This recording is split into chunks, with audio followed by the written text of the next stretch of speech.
now we are basically starting the first unit, that what is the number system. Basically, to start the number system, which is the first unit, I would like to tell you that how to go about it. So for this, I request each one to see what I am going to deliver on the blackboard.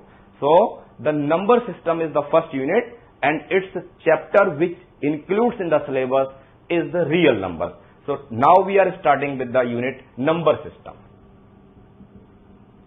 So this is one of the unit number system which includes for 10th class syllabus is that what? Real numbers. So we are here to discuss the chapter real numbers. So now we would like to explain that in the number system, actually how real numbers lies and how many branches and types of the real number we can visualize. Real numbers is the combination of the rational numbers as well as the irrational numbers.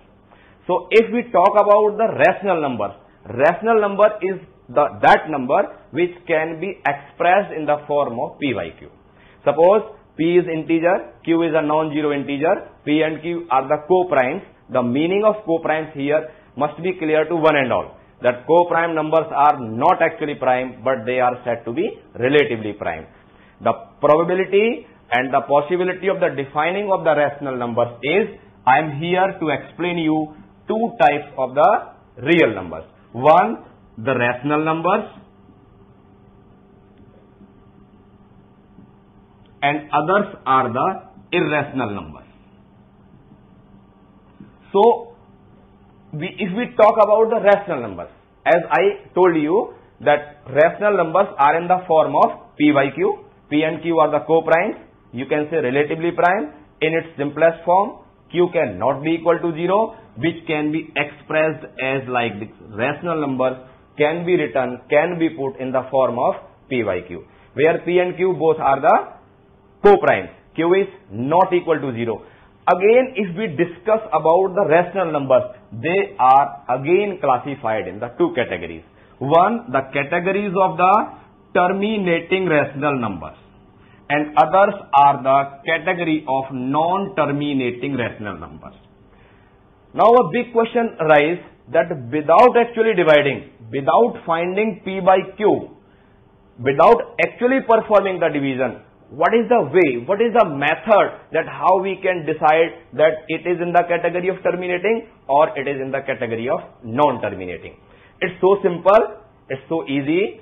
One can do by simply prime factorization method. You just calculate, obtain the prime factors of the denominator number, that is Q. Suppose you have obtained the prime factorization of the Q and you find either only 2's or only 5's or both 2 and 5. So ultimately what will be, that number has to be a terminating decimal. That's why we can say if the prime factorization of the denominator is having only and only 2's and 5's, so it is the category of the terminating numbers. In my next, we will discuss with you that what type of the non-terminating numbers and what type of the irrational. So basically we were discussing about terminating numbers, where we have discussed that what type of the numbers comes in the category of the terminating numbers. This was if the prime factorization of the denominators consists only 2's, only 5's or both 2's and 5's. Then we simply say that numbers are terminating. Now we are coming that what type of numbers are considered in the category of the non-terminating numbers. It's again a simple. We will just go for the prime factorization of the rational number denominator's prime factorization, that is the Q, and if we find any other prime number other than 2's and 5's, we will simply write that this rational number is a non-terminating number. One mandatory step, you check that the P and Q, that is a rational numbers form, whether P and Q are in its relatively prime or the co-prime form or not. Suppose somebody has told you, check 3 by 12. It is what type of number? Rational number? It's okay, it's rational number. But 3 by 12 is not in its simplest form. 3 by 4 can be written as 1 by 4. So your result will contradict here, that if you will go for the prime factorization of the 3 by 12 directly. So if you will factorize 12, you will find 2 into 2 into 3, which is going to be contradict that if other than 2 and 3 any prime factor, any prime number is coming, then it has to be a non-repeating number. But in this case, first of all, 3 by 12 needs to be converted in the simplest form. That what? 3 by 12 can be written as like this. 3 by 12 is equal to 3 1 ja 3, 3 4 ja 12, 1 by 4. Now we will go for the prime factorization of the denominator. Prime factors of the denominator are 2 into 2. 2 into 2, what we have told you, if the prime factors of the denominator of any rational number consist only 2's, only 5's, or both 2's and 5's, we say yes, that is terminating. And if any other prime is coming, we say it is non-terminating. Now a big question to you, that if we take any other number other than this, suppose the number is 22 by 7. 22 by 7, the itself is a prime number. Denominator of this is itself a prime number. What is this prime number? 7. So we say that it has to be a non-terminating repeating number. Reason, the prime factors of the denominator consist other than 2 and 5. We can take some more example. We can take 91 upon 800. So again we will go to calculate the prime factors of the denominator. It is coming out to be 19 upon 2 is to power 5 into 5 is to power 5. So this is going to be what? What is going to be converted? There are only 2's and only 5's. So 2's and 5's are only. That's why what we will say, it's a terminating number. But this is a non-terminating number. We can take some more example. Suppose I take 3 upon 50. So prime factors of the denominator are 2 into 5 into 5. We are taking 2 into 5 into 5. So there are 2's and 5's only. Hence this is what kind of number? Terminating number. Now we can take, suppose there is a number 1 upon 42. If we are taking 1 upon 42, it means what is going to be? Prime factors of 42 are 3, 2, 7. There are other prime numbers than 2's and 5's. So it has to be a non-terminating. You can take 1 upon 150. The prime factors of this are 2 into 5, 10. Then it is what? 3. It become what? 30. 30 into 5 become 150. So prime factors are 2 into 3 into 5 into 5. But we are observing 5 is here, 5 is here, 2 is here, but another prime number other than 2's and 5 is present in its prime factorization. So we will conclude it is also non-terminating number. So this is the method. Just go for the prime factorization of the denominator. When you will go for the prime factorization, you will find only 2's or only 5's or both 2's and 5's. You will say it is a terminating. If any other prime number involved in its prime factorization of the denominator, it has to be a non. So to decide the non-terminating number and terminating number, the fact is, if the prime factors of the denominator consist only 2's and 5's, it is terminating. If any other prime numbers is also involved other than 2's and 5's, it is definitely has to be a non-terminating number. The meaning of non-terminating number means, suppose we take 1 by 3, we divide it, we always find the answer is 0.33333. All the times we remain to find, and it is repeating, but it is never going to be terminated. Similarly, in case of one value generally known as 22 by 7, if you divide 22 by 7, we get 3.142857. 3.142857, then the digits starts repeating 142857, 142857, 142857. So now a big question arises with all of us, that repetition starts after how many places? Suppose in case of 1 by 3, I was finding the repetition was started immediately after the first place, 0.333. But in case of 22 by 7, I am finding the repetition is going to be begun after 6 places. So there is a simple, basic, fundamental rule which must be known to everyone when we are dividing and converting any non-terminating number in its decimal form. Then it has to be repetition must begin immediate after the digits denominator minus 1 or before it. Just like 22 by 7, the repetition has started after 7 minus 1, that is 6 places. Similarly, you will go to calculate to convert the decimal form of 1 by 13. So what will come out? The answer will be, it is nothing. The repetition will begin immediately after 13 minus 1. That is what? 12 places. So either 12 places or before it, the repetition will begin. So there is a rule that for finding the number of places that are after how many places the repetition will begin, it is denominator minus 1. Now there is a big question that what type of numbers comes in the category of the terminating. As we know, the firstly invented numbers are the natural numbers. So you all know about the natural numbers.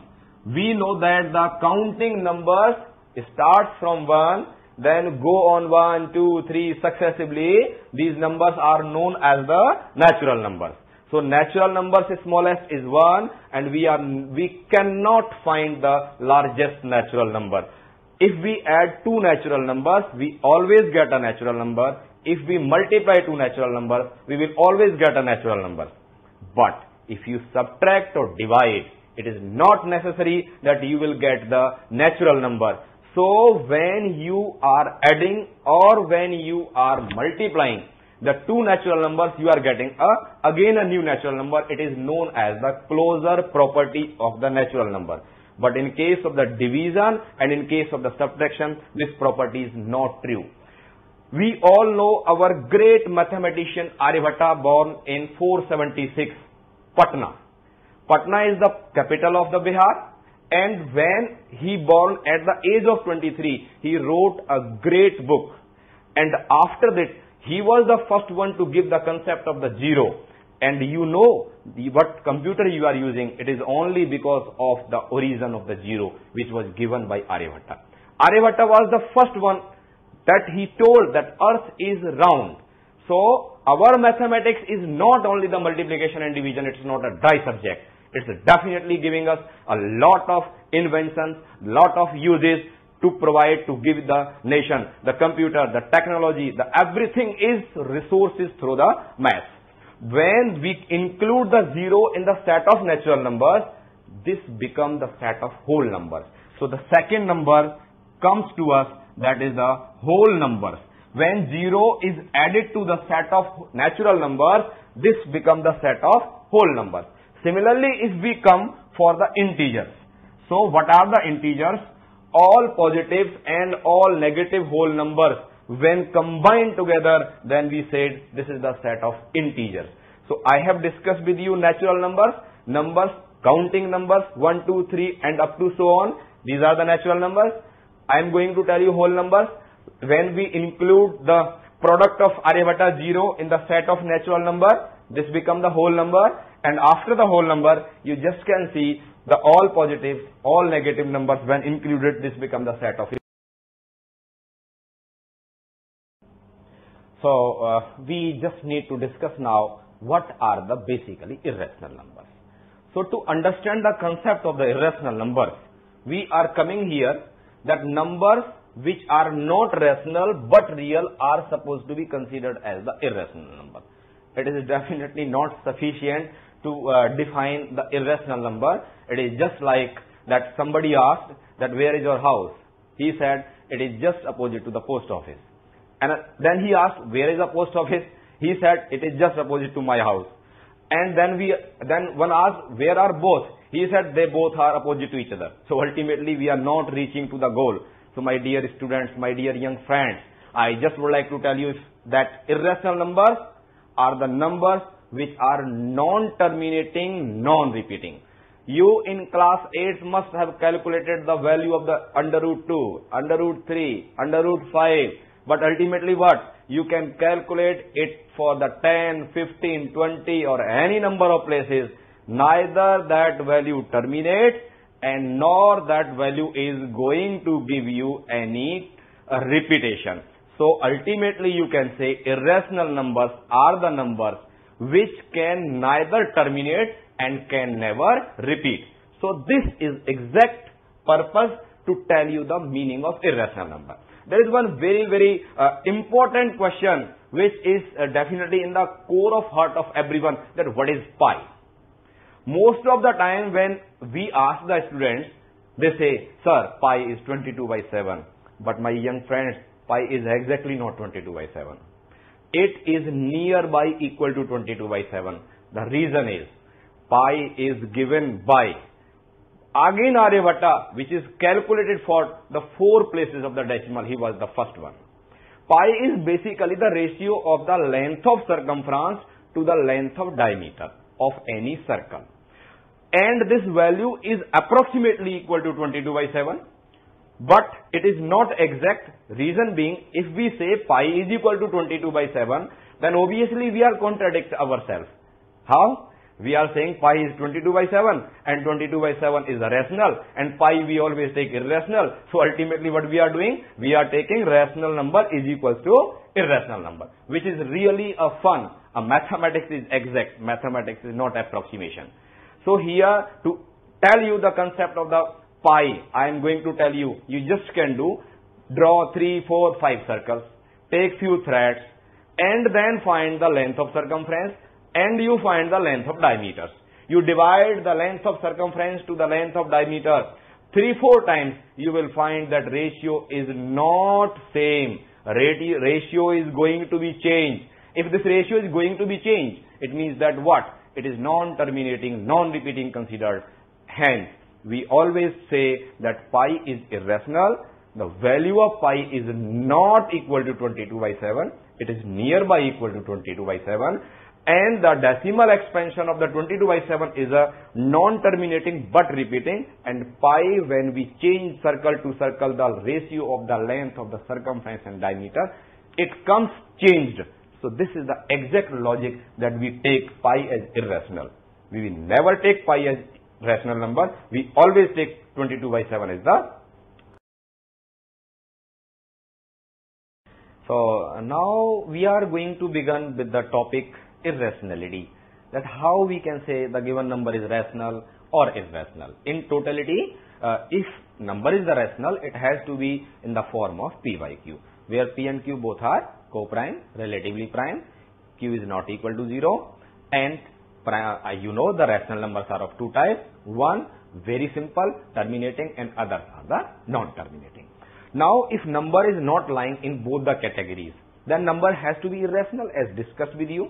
So if number is rational, then there must be its proof, there must be a logic that why it is the irrational number. So to prove any number it is irrational, the simplest example I am taking for you. That is how we will prove that the root 2 is the irrational number. Suppose you want to prove the root 2 is the irrational, we will go to solve it with the method of which is known as the contradiction. What is contradiction? I want to prove root 2 is the irrational. I will suppose its reverse, that root 2 is the rational number. So let root 2 is equals to p by q, where you know well p and q are co-primes. P and q are co-primes and q is not equal to 0. The meaning of co-prime is very much clear, that their HCF is no number other than 1. Now if I ask you to squaring both sides, if we will square both sides, what we will get? 2 is equals to p square by q square. We all know the very ordinary process of the cross multiplication. What is this cross multiplication? This implies 2q square is equals to p square. Now if I mention this as the relation number 1. So what I am noticing? I am noticing the left hand side of the relation number 1 is a multiple of 2, and also left hand side and right hand sides are equal. The right hand side is the p square. So as the left hand side is a multiple of 2, so right hand side has to be multiple of 2. So I can conclude from here that p square is a multiple of 2. If p square is a multiple of 2 means I can say p is a multiple of 2. If p is multiple of 2, then I can write p is equals to 2k. Multiple of 2 means k is any other integer. When we multiply k by 2, we get a result p. Now I want to shift this p is equals to 2k in equation number 1. So the left hand side will convert to what? This is 2k into 2k is equals to 2q square, because I put 2k in place of p. This is p square, so this becomes 2k into 2k is equals to 2q square. Very good. 2 and 2 get cancelled. I am getting 2k square is equals to what? Q square. Now we are coming to notice that the left hand side of the equation number 2 is again a multiple of 2. If it is a multiple of 2, then right hand side has to be a multiple of 2. What is here right hand side? Q square. So q square is multiple of 2. So q is multiple of 2. Q square is multiple of 2. So we will say q is multiple of 2. Now it is contradicting that in first phase I explained p is multiple of 2. In second phase I am saying q is multiple of 2. But in my adoption, when I assumed, I told you in the beginning that p and q have no common factor. They are the co-prime, they are the relatively prime. So it is contradicting our supposition. From conclusion is coming out to be p and q have the 2 as the common number, but assumption says there is no common number. Hence what we conclude that our supposition is wrong, that root 2 is a rational number, is wrong. Hence it has to be an irrational number. So to prove some sort of result, you can use the same method, or you can use the method of doing the square root, where you will find a non-terminating, non-repeating number to prove it. And in next go, we will discuss some more important and the useful examples.